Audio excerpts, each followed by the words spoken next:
Vad sysslar du med då? Jag är faktiskt skådis. Jaha. Har du varit med i någon film eller?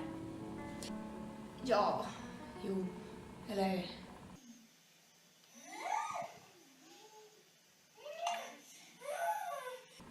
Ja, ingen så här känd så. Men ja, jag gör mer små jobb, typ. Ja. Nej, okej. Vad fan, du skulle ju passa skitbra i typ Solsidan. En asbra meckan. Ja, tack. Ja, det är kanske inte riktigt så lätt att få ett sånt jobb, tyvärr. Men vadå, du jobbar väl som det, eller?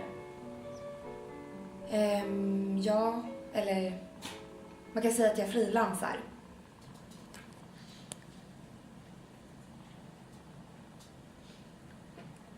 Typ söker de jobb som finns och går på castings och sådär.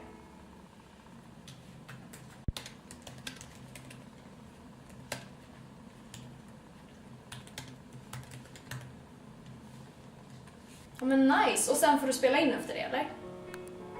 Ja, eller ja, det är ju bara om jag får jobbet. Det är inte säkert att de väljer just mig.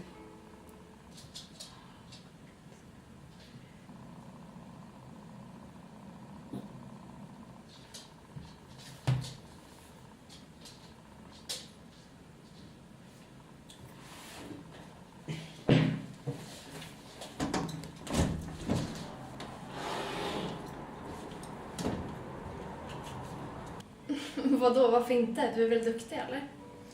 Ja, absolut. Men det kan väl hända ibland att de väljer någon lite mer etablerad eller känd person. För de är ju väldigt begåvade. Så.